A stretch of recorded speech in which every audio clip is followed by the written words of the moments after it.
Good day, everyone. This is the continuation of our discussions involving the steps of the accounting process. This is the sixth step, which is the preparation of financial statements. Now, we were done already with the preparation of the worksheet, which is, we said, the optional step. And make sure to watch the previously released video so that you can connect that with this discussion. Anyway, I'm just going to mention that, again, such was an optional step so that we can prepare financial statements. Anyway, the purpose is for simplicity and convenience purposes. Even the practitioners in the field would prepare worksheets. Anyhow, let's continue. You can see here on the screen the three commonly prepared financial statements. We have the balance sheet, now known as statement of financial position, income statement, now known as statement of comprehensive income, and the cash flow statement or statement of cash flows. So we would be seeing here the assets and liabilities and equity. So the financial position, we will be seeing here the financial performance, whether profit or loss or profitable or losing, and the cash flows of the company, whether that's positive cash flows, the cash inflows net, and negative cash flows. You call that the net cash outflows. All right. So these are our commonly released financial statements. However, for this level, we will be discussing out of the three, only to the balance sheet and income statement or statement of financial position and income statement or statement of comprehensive income, respectively. The statement of comprehensive income, though, will be discussed in higher accounting subjects. So this would just be dealing with the simple income statement or the statement of profit or loss. Let's go back to the source. So you now have here the essence of financial statements. Why do we prepare financial statements?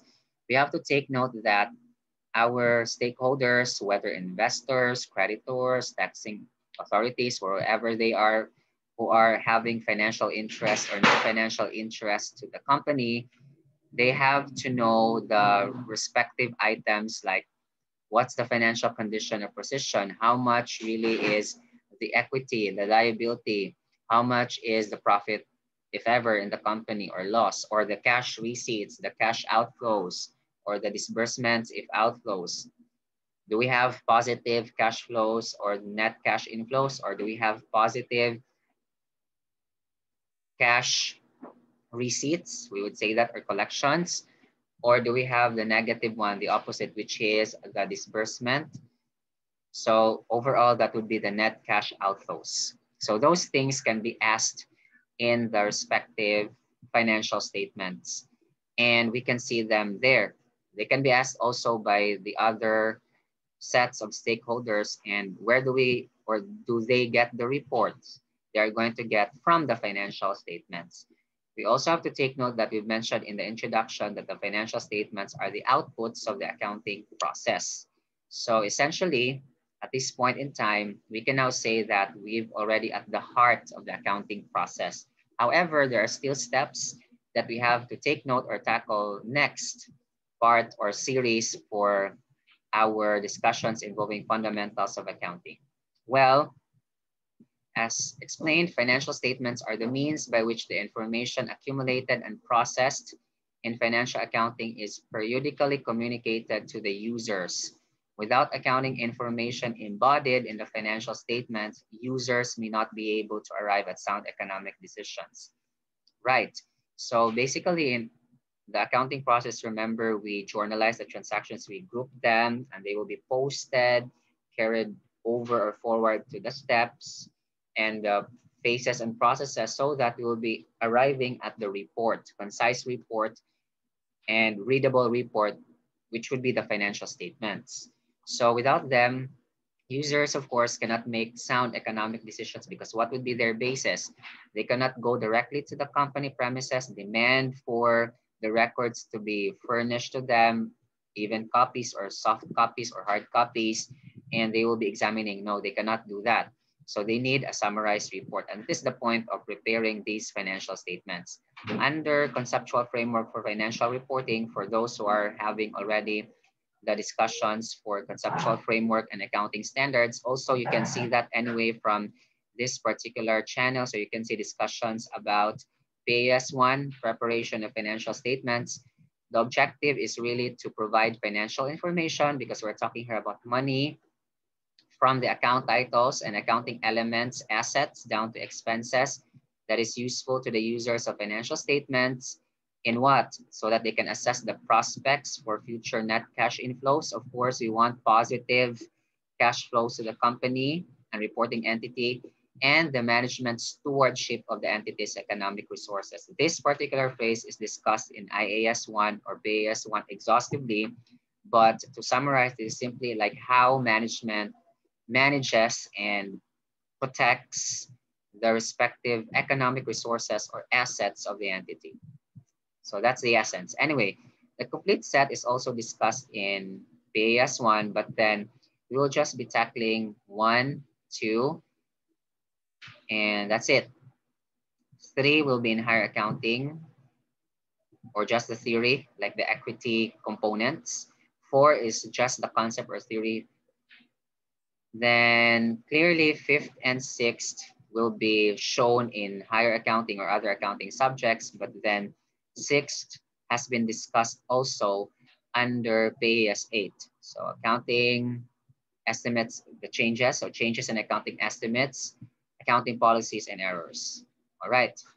For the balance sheet or statement of financial position, of course, we've said that we can see assets, liabilities, and equity. So normally this is like shown first, but then in terms of the flow and preparation, normally we begin with income statement.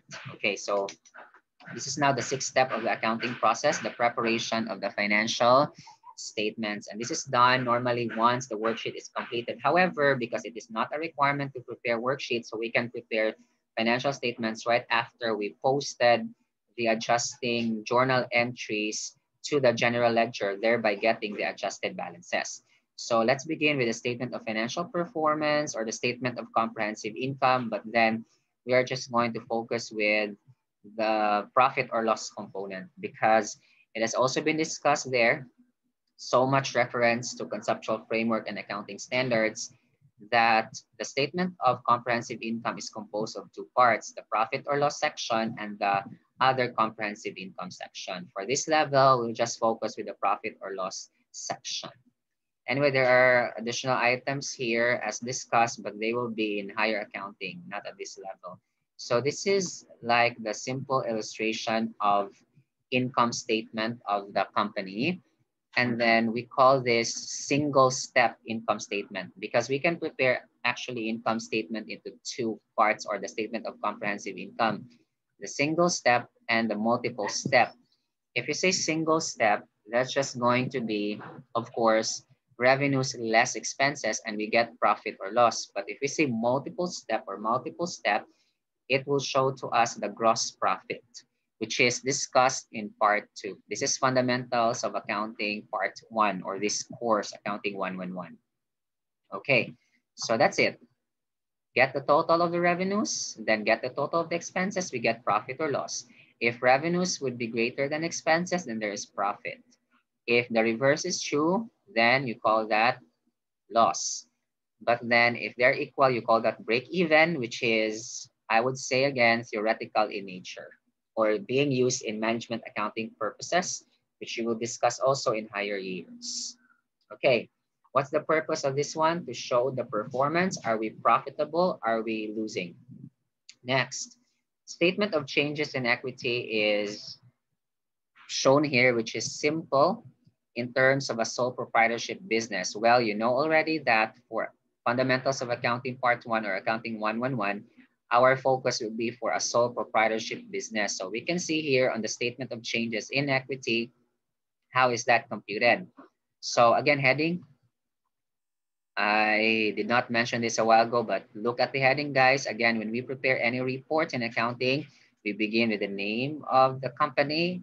In the absence, that's going to be the name of the owner, but that's just for the sake of books, discussions, or academic purposes, because in real life, of course, a business has a name. That's a requirement. So name of the business, the reports that we are preparing, and the date line. Okay. So This is also true for statement of changes in equity. Then these are the components. So we have the beginning balance of the capital. Then any additional investments have to be added because that would increase the capital balance of the owner. Then profit also is added. Loss then will be deducted, as well as the withdrawals. Withdrawals because they represent portion of the investment that is obtained or that is got back by the owner. And then profit represents, of course, the growth, so positive performance of the company, while loss would be negative performance. So in this case, it's just profit. There cannot be profit and loss at the same time. So either of the two. If loss, so you place that here as part of the deductions. And we get the ending balance of the owner's equity. We have to take note of this balance because this balance will be carried forward or forwarded to our statement of financial position. So here's our statement of financial position or the balance sheet. So this would be showing to us the financial position or condition of an entity. So we have assets, liabilities, and owner's equity. So these three components are the components that we can see on the balance sheet. Now, just a segue or sideway or side mention, we have here like three components by which are three characteristics by which we can actually see when we evaluate the balance sheet, or once we have evaluated the balance sheet, we can determine this. One of that, let me begin with liquidity. Liquidity is the ability of the company to pay currently maturing obligations. I think this is also discussed under IAS 1 or conceptual framework and accounting standards. So you can refer also there for the discussions.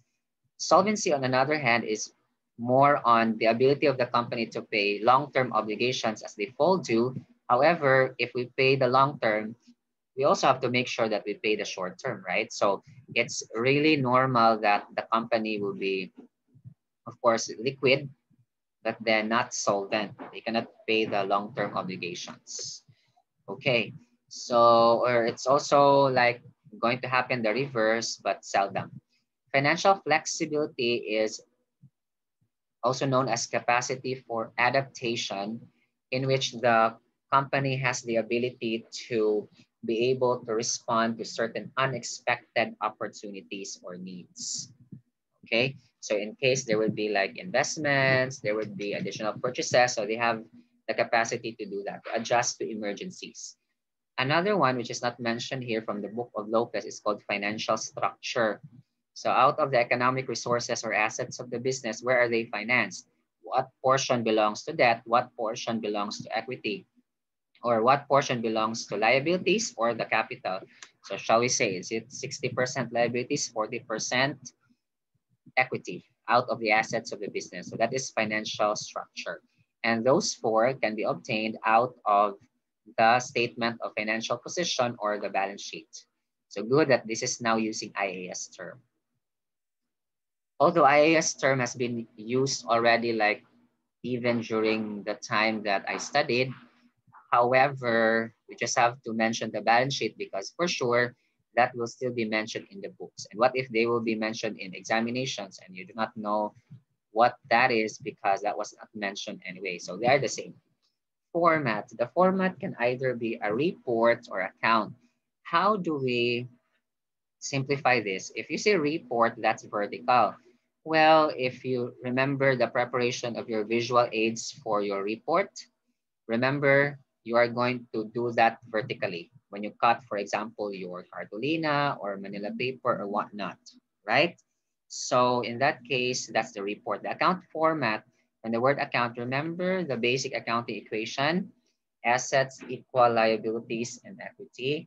Assets on the left, the two on the right. So that's the accounting equation, so account format. Is there a required format? The answer is no. Any of the two would be acceptable. As for me, I am fond of using the account format because when I discuss on the board, normally that's how the board looks like the orientation is horizontal or landscape. But then on paper, I usually do the report format because it's portrait and orientation.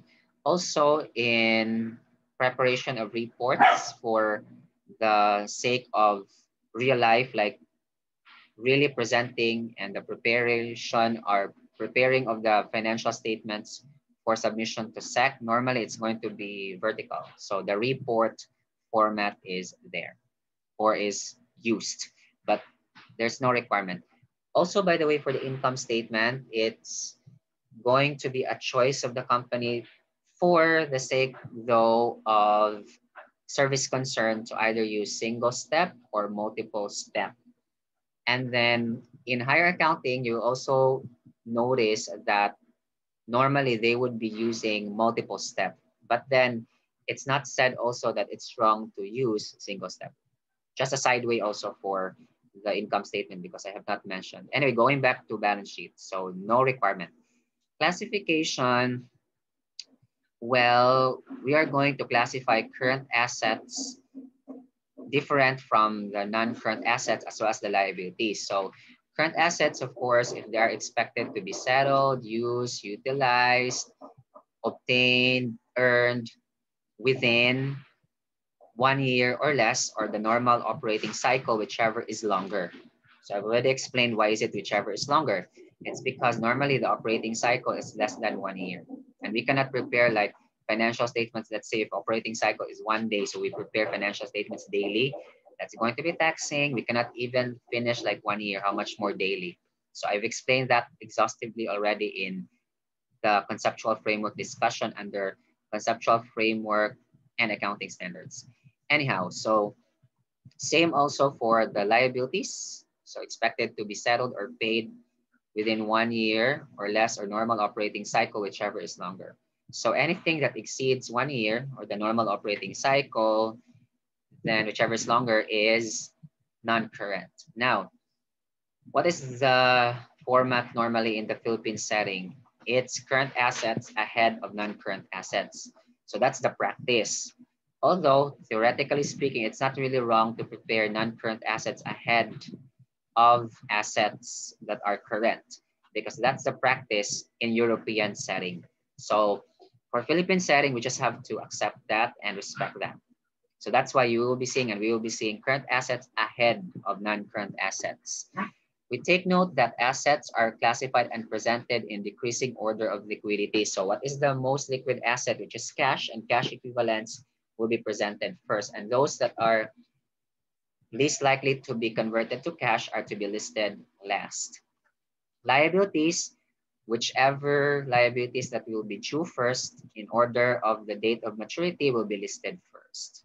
Okay, so this is, as you can see, a report form of the balance sheet. We have the heading, we have current assets, we get the total current assets, and we do the alignment. That's very important. For property and equipment, in which in this case, for a sole proprietorship, well, they have normally lesser assets. So the non-current assets would be like the equipment, property, plant, and equipment. So you can notice that whatever was the cost total less the accumulated depreciation. So these are now the net book values or the book values or the carrying values and carrying amounts that we've mentioned under adjusting entries for depreciation. Accounts receivable here don't have allowance for doubtful accounts, but then that is also a possibility, a contract current asset account. So we are going to add and we get the total assets. Liabilities, so we list all current liabilities. So far we don't have non-current liabilities here. And owner's equity will be this value. Remember the ending balance from here. This balance will be carried forward to the balance sheet or statement of financial position. And we get the total double rule for each. It must be that the two sides must be equal at all times. Okay, so normally this is the flow. We prepare income statement, then our statement of comprehensive income, statement of changes in equity, then the balance sheet. Next, statement of cash flows will be providing us the net cash flows, which can be inflows or outflows for the company. Inflows if plus the receipts, outflows would be minus if payments. So refer to the discussions for IAS 7 statement of cash flows for this. So we have cash flows from operating. If we talk about the operations of the business, so working capital, current assets, and current liabilities, we have two methods, direct and indirect. Direct, if we are going to just look at the T account for cash and classify whatever changes there are, whether inflows and outflows. Indirect, if we are going to base profit there, or our basis would be profit to get the cash flows from operating activities. Investing activities, on another hand, will be for the non-current assets or long-term assets, inflows and outflows. Then financing activities would be for the long-term liabilities or non-current liabilities normally plus the equity. So these are the three major activities. We have operating, we have investing and financing, so OIF.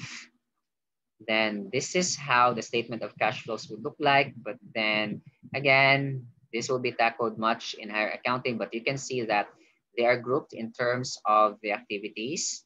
Then this is clearly a direct method because the items here are the receipts and the payments. If we see here profit as the beginning, that's going to be indirect method. And we just have to take note that indirect method is just applicable or allowed in operating, but for investing and financing, always direct method. So whatever will be the changes, net changes of the three, that would be the net increase or decrease in cash. And then if we combine that with the beginning balance of cash, if we add that, we get the cash balance at the end of the period. Okay, so the relationship among financial statements, we are going to, under the concept of articulation in our conceptual framework and overview of accounting, we said that certain components of the financial statements are correlated or related or interrelated with other financial statements. So we can see here the timeline though, if this is a year, so beginning of the year and end of the year. And then for the year ended, that will be the other financial statements. But statement of financial position will be as of. So like at the end of the period, what would really be the balance because it is cumulative in nature. Anyhow, so we can prepare the statement of financial position at the beginning or at the end because it is as of or any time. But for the others, like income statement, statement of cash flows, changes in equity, they would be for the time ended or period ended. Anyhow, so these are the relationships. Remember when we said that the profit or loss from the income statement will be used as an addition or a deduction in the statement of changes in equity. So that's 1 and 2. Next, whatever is the ending balance of changes in equity capital, that will be forwarded to the statement of financial position in the owner's equity section.